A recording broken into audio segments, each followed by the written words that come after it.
Suap merusak kehidupan. Keluaran 23 ayat 8. Suap janganlah kau terima, sebab suap membuat buta mata orang-orang yang melihat dan memutarbalikkan perkara orang-orang yang benar. Jemaat terkasih, pengamat transportasi Joko Setiowarno membeberkan beberapa penyebab dominan jalanan di Indonesia sangat cepat mengalami kerusakan. Bahkan terkadang kerusakan terjadi selang beberapa hari setelah diaspal ataupun dicor. 3 faktor paling utama jalanan di Indonesia sangat gampang rusak, yaitu pertama, spesifikasi maupun material jalan yang dikerjakan kontraktor pemenang lelang di bawah standar. Kedua, masih maraknya truk dengan kelebihan muatan dan dimensi berlebih alias over muatan. Dan ketiga, ketiadaan saluran irigasi yang baik di samping jalan yang dibangun. Di luar ketiga faktor dominan di atas, Joko yang juga Wakil Ketua Bidang Pemberdayaan dan Penguatan Kewilayahan Masyarakat Transportasi Indonesia ini menyoroti praktik return fee. Return fee adalah praktik pemberian honor tambahan dari pihak kontraktor pelaksana pemenang lelang kepada pihak lain, yaitu konsultan pengawas. Nama lain return fee adalah cashback. Kompas.com 7 Mei 2023. Jemaat terkasih, itulah yang menjadikan kualitas pembangunan jalan buruk. Negara telah mengalokasikan dana yang cukup, tetapi karena pelaksananya curang, maka dana itu tidak secara optimal digunakan.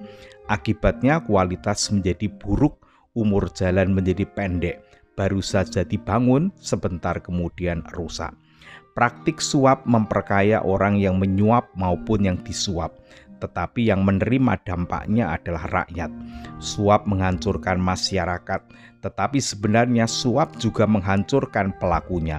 Cepat atau lambat, pelaku suap menyuap akan berurusan dengan hukum dan nasibnya akan berakhir di penjara. Indonesia mempunyai lembaga khusus yang disebut Komisi Pemberantasan Korupsi. Lembaga itu dibentuk karena perilaku korupsi itu sudah merajalela. Sejak berdiri, KPK sudah banyak menindak pelaku korupsi. Akan tetapi praktek korupsi tetap saja terjadi. Bahkan ada pendapat mereka yang tertangkap tangan oleh KPK dianggap sedang menerima nasib sial saja. Selama korupsi masih marak, kesejahteraan rakyat tetap saja tidak bisa terwujud dengan baik. Jemaat terkasih, firman Tuhan menyatakan bahwa suap membuat buta mata orang melihat.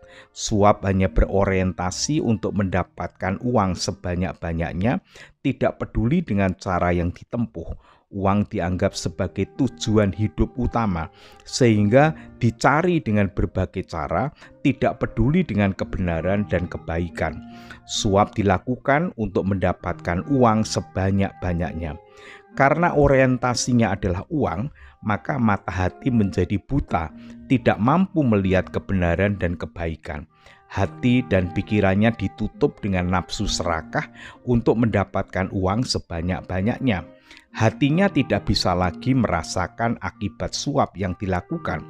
Jalan yang mudah dan cepat rusak akan menjadikan rakyat menderita.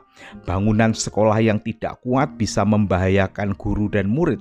Semua itu tidak dirasakan dan dipikirkan karena orientasinya adalah mendapatkan uang sebanyak-banyaknya. Pesan Tuhan untuk kita, dalam kondisi apapun, jangan memberi suap dan jangan menerima suap.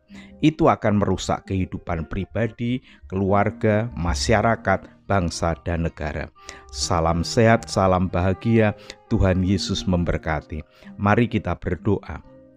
Allah yang Maha Kasih, yang kami yakini hadir dan berkarya di dalam Allah Bapa, Allah Anak, dan Roh Kudus. Kami bersyukur sebelum kami beristirahat, Tuhan memperkenankan kami menerima dan menggumuli firman Tuhan.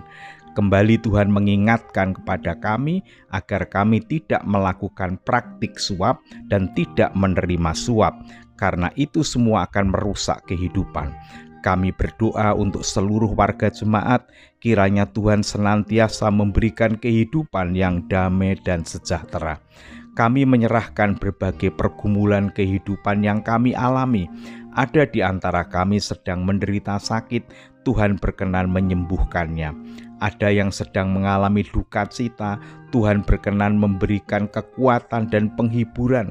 Ada yang mengalami beban berat kehidupan, Tuhan berkenan hadir, menyertai dan menolong kami. Sebentar lagi kami akan beristirahat, kiranya Tuhan berkenan menjagai kami. Jika esok hari Tuhan masih memberikan kesempatan kepada kami untuk melanjutkan kehidupan ini, kiranya Tuhan berkenan memberikan kekuatan kepada kami agar kami dapat menjalani kehidupan ini dengan bermakna. Ampunilah segala dosa kami, di dalam nama Tuhan Yesus Kristus kami berdoa. Amin.